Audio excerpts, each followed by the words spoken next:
Yo, welcome back for part 2 of the Jadd. If you guys haven't already seen part 1, check the link in the description below and get caught up. But yes, here's where we're at right now. Religion map mode looking very solid. Culture map mode is not changed. Diplomat mode looks good. Lots of claims over here. I indeed want to lean really heavily into this Desert Legion. So let's do a quick little and get our cav going. It is time to go to war and start consolidating, start pushing our way over here to the coast and start really making in the big ducats, buckets of ducats, or crowns as they're called, right? Crowns, buckets of crowns. Doesn't roll off the tongue as well, but we'll go with it anyways. We have some claims over here. These guys are in the way and they have a couple of friends, but I think we outnumber them very much so. So let's go ahead and attack from here and take a look at this. Oh baby, if we can catch them out, we can easily just like, oh my gosh, just steamroll them. It's so good. And there's another one. Goodbye. You are the weakest link. Another one, and look at that. Oh my gosh, it's so good. This is what I call an utter defeat. I'm also going to humiliate them because they suck and we hate them, of course. We are going to take all that money and all that development from them. Very good. There's also some pretty solid provinces up here, right? So you got a farmlands over here, and we do need to start considering deving up the institution because it is not going to get any cheaper anytime soon. We are ahead of time on 2 of them. We might as well pick a province over here. That's how you do that. That's how you click the button. Also helps us out because they'll get us more manpower, a little bit more production. We are literally never going to get admin tech though. It's just not going to happen. We're going to be behind basically for the rest of the game. Look at our diggy dwarves just digging through here. Like, this is great because these guys are just going to keep on doing this while they're a semi-autonomous vassal, I was told. So now they're going to actually, they'll either attack and annex these guys on their own, and I don't even have to do anything, and they're still going to pay me. So it's just like, this is literally like best case scenario. These guys are just going to literally passively do good things for us over time. We don't even have to worry about it. It's incredible. Every time I look at it, the religious map mode just looks so much better. We finally integrated these guys, which is great because we can get these guys converted as well. And we're just slowly just getting our stuff managed up over here. Now, the fact that this is all Nolish doesn't necessarily look good, but I don't actually know if it's a huge deal. So we'll see how that goes in the long term.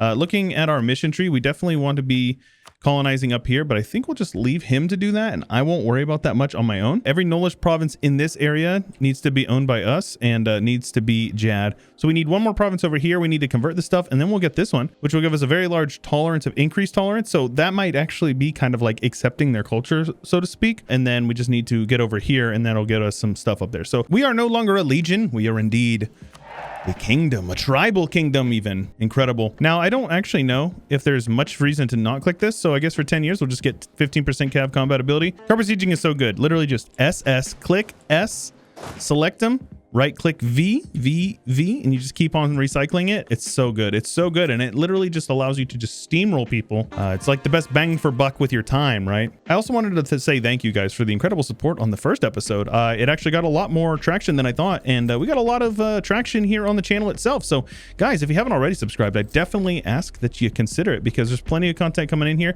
It's going to be some Paradox stuff here. We're going to get some Hoi4, some Crusader Kings, hopefully some Victoria if that gets released anytime soon. So if that sounds like something you would like to see, make sure you subscribe to the channel because you're going to be missing out if you're not subscribed. And we also can rebuild the stone palace for quite a bit of money, but I'm going to do it anyways. Feel free to stop and read the flavor text if you would like. In 10 years, we will get this thing rebuilt, fit for an empire. Make a fortress of immovable, unbreakable stone. Sounds good to me. Let's do it. So we can establish the Order of Lightbringers for 100 admin mana, and it will give us for the rest of the game missionary strength. Sounds good. I don't even care about tolerance because I plan to convert everybody. Now, obviously, that's going to set us behind, so we can't really core up this stuff. That's going to be 100 admin. So yeah, safe to say we're just going to fall behind, and hopefully we'll be able to get it before we get too much issues going through here. But ideas are vanilla. I don't know what idea we're going to go first, but we'll see. We will see. Maybe aristocratic, so we can really lean into that cav. We'll see. And wham, bam. Thank you, ma'am. I'll be having that then. Seize Azkasur, which gives us a bunch of claims up this area. And then we got another mission here, the Upper Suran Plain, which gives us a bunch more permanent claims. Admin efficiency for 25 years. That's, That's quite a bit of admin efficiency. 10% admin efficiency this early on in the game is quite useful. So I think we're going to do a little bit of that there. And just like that, save a little bit of mana. Why not? And there we go. One more click. We got the Renaissance present. We'll be able to embrace it before too long. It's going to have to spread into a couple of our provinces, but that will be plenty fine with me. Well. What do we have here? We have one gold mine, and don't mind if I do. I think we just stick with the Jadd principles for missionary strength, tolerance, and some promoted cultures. All right, that is fine. We will take this tech that will save our small little bit of innovativeness we do have, and even better yet, we will be able to embrace this tech here. And since we're so far ahead, we definitely need to go with a mill tech. I think that aristocratic just makes the most sense. It is very solid. It's a well-rounded idea group, and it goes well with cavalry, extra cav cost, and cav compatibility right off the rip. So I think it'll be super useful immediately, and we'll be able to crush all of our enemies with it. So should be pretty good. We are now ahead of time on 2 of our technologies, and we are able to take our first idea group, and we're going to start working through this. So multiple things. We'll get 10% mill tech cost, but a lot of people don't know this. Each idea gives you 2% additional. So 7 ideas gives you 14%. So we get 24% decrease off the base cost of every mill tech for the rest of the game. So taking this early on is really good. Innovative is also a really solid idea group for the same sort of idea. It lets you stack up modifiers early on, but we're going to focus on mill right now because obviously we don't have admin to be sparing on that stuff. We definitely cannot afford that. Imagine that we get a hunting accident and our air is only 38. Gosh dang it. Bye, have a great time. That must be some Artemis stuff. We get events here and there that allow us to stack them up. So I don't know. I mean, can it even go over 6? I know generals can. Maybe leader pips can go over 6 as well, like a monarch mana. Hard to say. Oh yeah, I'm definitely really glad we went with aristocratic. Look at this, 25% cav compatibility and land leader maneuver. So we're just going to keep stacking them up here. And look at this, we got this cool event here. So feel free to take a look and read. But we have rebuilt this building here, and this will allow us to have supply limit and local defensiveness and local dev cost in this province over. Very cool. For the rest of the game, it will get this modifier, and it will create a level 1 center of trade, and it will now change the trade good from Slavs here to what? Let's take a look. Be something good, please. Gems, let's go, dude. Let's go. Hashtag winning, boy. I'm going to try something here. I don't know if it's actually going to be a good call, but we're going to move our capital right here when I'm able to. And what I think that is going to do is that's going to help us out with our governing capacity quite a bit, because this state here has a lot of development in it, compared to our home state, which has not a lot of development in it. And if you don't know, your capital state gets a modifier of 99% to your governing capacity. So you can see this is costing me 51 governing capacity versus my capital costing me 0.01. So we're going to try this out. I don't know exactly how impactful it will be. It costs us a lot of admin, but see, it saves us a ton. So I think that's going to be the best bet in the long term. I don't know if this province actually has any super importance to the Jadd, but it doesn't anymore. We are now over here. We're going to move our merchants over here. I don't know how incredibly useful it will be, but we're going to give it a try here. So we're at 9.4, and that will go up to oh baby, we're rich. Oh my gosh. Yeah, we can definitely afford this. Now I was looking at the buildings, and I definitely want to build this mage tower and start messing around with this, because I think the mages can be quite useful. I don't know. I know there's probably drawbacks to having them being too strong, but we're going to see what we can come up with, because I want to try to take advantage of that. Oh my goodness, so many of these decisions. The Temple of Askasur, which costs us a lot of money, a lot of mana, but for the rest of the game we get an extra missionary and missionary strength. I think we have to. I think we literally have to. I can't say no to that. That's incredible. And that actually completes a mission for us as well. Grand Temple, right, which is to have that. Okay, cool. So we needed to do that. For 20 years, we get missionary maintenance, merchant, missionary, same thing, right? And clergy, loyalty, equilibrium. We also got a couple more missions down here. Light bringers in Bulwar, which gives us more missionary strength versus heretics, and missionary maintenance cost, as well as some tolerance to heretics, don't care. And we get some mana dev over here, and we get 20 years. We get +2 tax income per month because it's 12 yearly. Institution spread and a bunch of mana. Heck yeah, man. I can definitely get down with that. And the Heart of Bulwar, I think we're going to get started over here. So we might as well, you know, these guys are on their own. So let's head on in and start beating up on them and annex their land. So as I'm playing through this, I'm very ignorant about Anbennar, and I would be very curious if you guys have any lore that you would like to share. Please do feel free to leave a comment down below. And I do appreciate the feedback as well. I got some feedback about like the music was a little loud in the last episode. So hopefully this is, you know, more pleasing to your ears. We sacked this province, so obviously we're going to take the professionalism.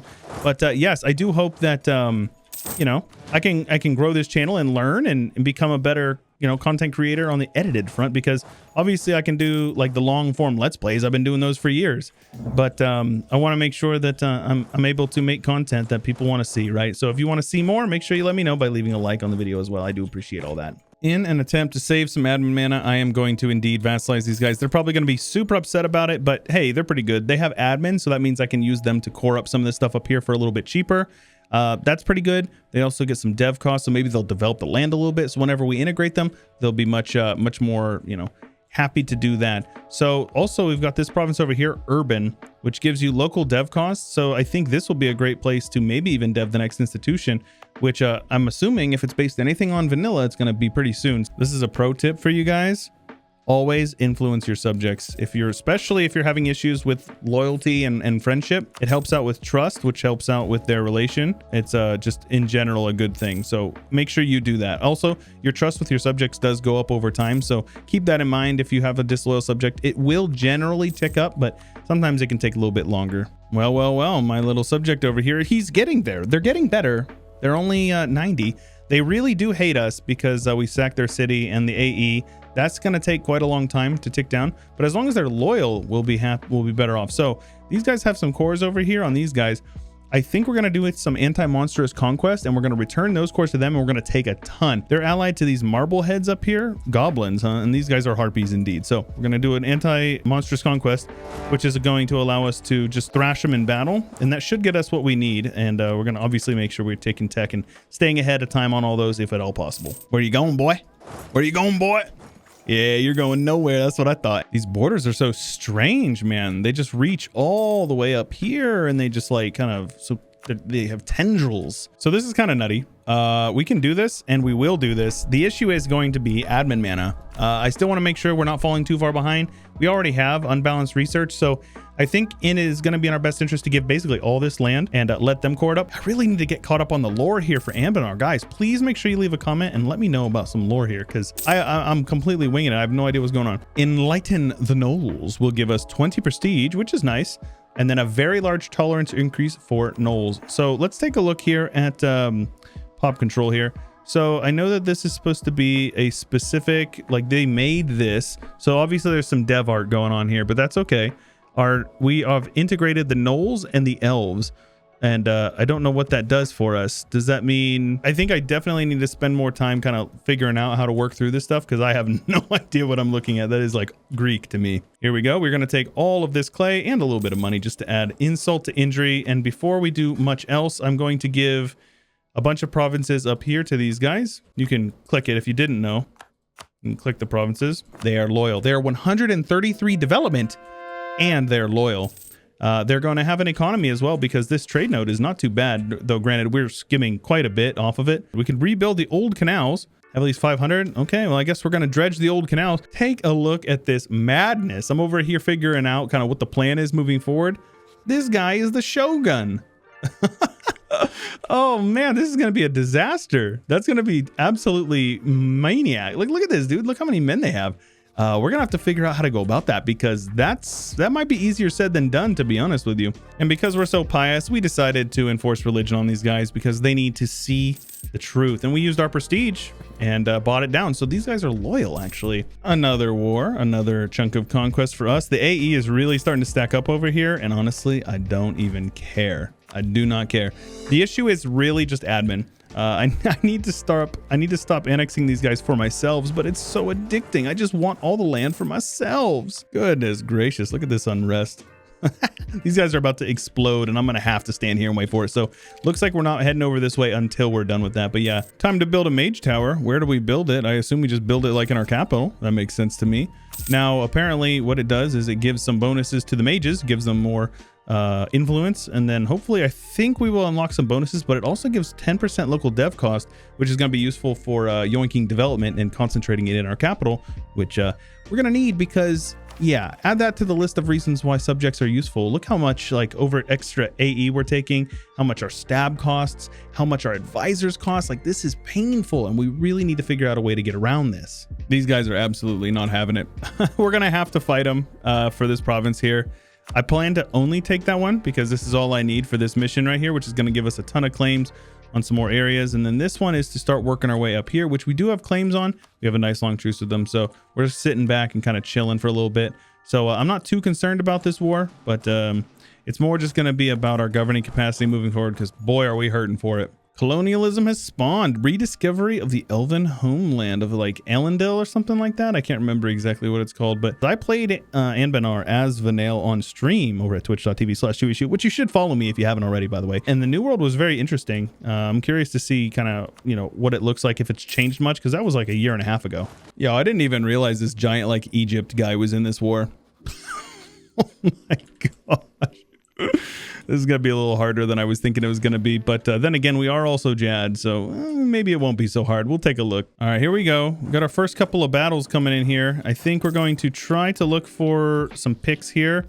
They're not reinforcing. Okay, they decided against it, apparently.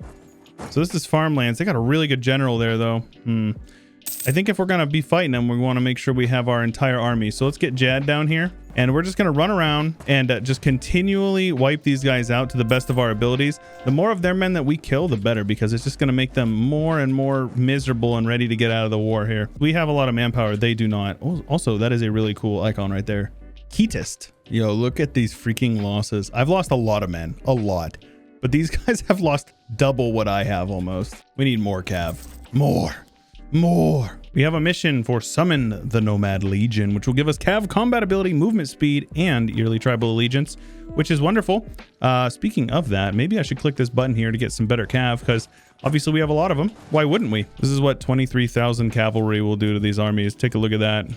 Look at them just getting shredded, losing 1,000 men a day while we're losing, like, you know, very small numbers. And then we'll just wipe their armies out, because screw them. That's why. This is a nice peace deal for them. We will take all that money and tell them to skedaddle. Let's click that, and that will give us some more permanent claims. Who doesn't want more permanent claims? Reform the cult, which will cost us a bunch of Diplo, which is fine because we're way ahead of time. So all provinces that follow the new sun cult, which I believe is us, the cult is shaken happens, and the religion of all Sun Elf provinces that follow the Sun Elf cult. Oh, the Sun Elf is like a competing heresy. Right. So let's click that button there. And let's see here. How did it go? Old Sun cult. And then it looks like a lot of these provinces. So this is on my subject. But yeah, here you go. Quite a bit of the Jadd provinces over here. Very, very good. We have access to our next idea group, and I'm a bit of a memer, so I am going to click this button here, but it also gives us an extra 10% cav combat ability. So don't get it twisted. It's not actually that bad. You might think it's bad, but it's not that bad. Could go with some core creation costs. The governing capacity is huge. Oh my gosh, that's huge.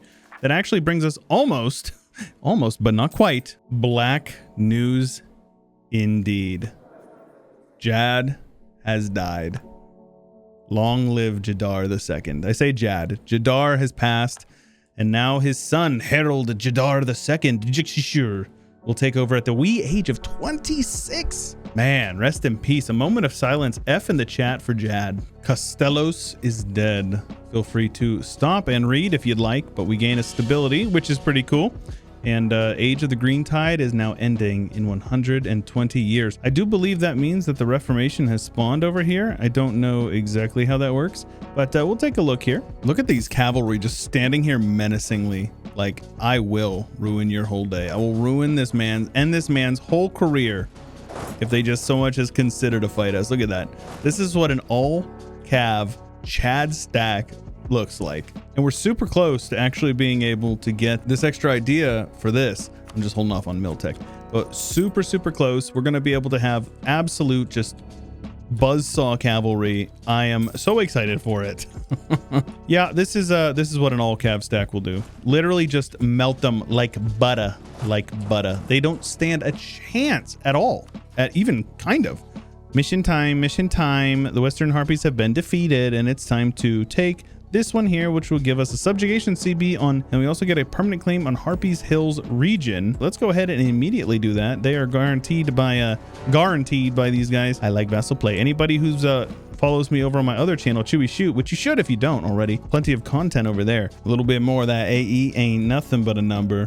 This will give us a permanent claim on all of Bahar up to whatever Oval Tungar is. I've been expanding so much with subjects. What do you guys say we actually do some expansion for ourselves here? Let's go for this like Lincom province or whatever this is. And these guys are going to call in these cat people down here. So it should be fun. We should not really have much of an issue. If they want to run into the buzzsaw that is our cavalry, they can be my guest. We're about about to get plus 25%, which is going to be insane. Now is the time. Not only do we get 20% AE impact, but we also get 25% cav combat ability. When we finish this out, we get another 10%. Look at this. Tell me that this isn't overpowered. Full cav, 60% cav combat ability. We are going to absolutely just melt them. There's one stack wipe. Where's these other boys at? Come on, let's find them. I'm choosing violence today. Take a look at that. We also have really good discipline, decent morale. Oh no, they reinforce. Whatever will I do? I guess I'm just gonna have to kill them all now. It's just like, look at this. Look at that. Oh my gosh. What are you talking about, man? They're not even allowed to play the game, bro. Jaddari, they're broken. Absolutely busted. These guys are absolutely doomed. Any men that they lose now, they're losing permanently and they will not recoup. So, yo guys, take a look at this. I'm just chasing down their armies and just stab wiping them. Just absolutely just buzzsawing them. Look at this. And now we're just gonna run over and siege down their capital. Look how many men they lost. 206,000 to my 48, and I have plenty to spare. How is that for a peace deal? A humiliate for big PP, of course. A ton of money and war reps. That is massive. And these guys got absolutely crushed. They have 21,000 men with no manpower, and that allows us to 100% these guys over here, which is a ton of clay. Now it's going to hurt us with our economy, but the lower Saran plain now will get us that. Now the Saran Delta, obviously we're going to make our way over that way. Lots of claims to be working through. Obviously we want to be converting for our subjects as well. We want to core everything as well. Calculated, absolutely. I did that. That was all me, baby. And yeah, not bad. Now we just need to find a place to park our big old armies. And honestly, I wasn't planning on doing a part 3, but I guess we're gonna have to. Boys, make sure you leave a like. Don't forget to subscribe, ding the bell, join the Discord, my subreddit, my Twitter. They're all linked in the description below. And I do have a Patreon if you want to support my work. Also, follow me over at twitch.tv/ChewyShoot, and follow my main channel over at ChewyShoot here on YouTube. Link is in the description. And that's all I got for you today.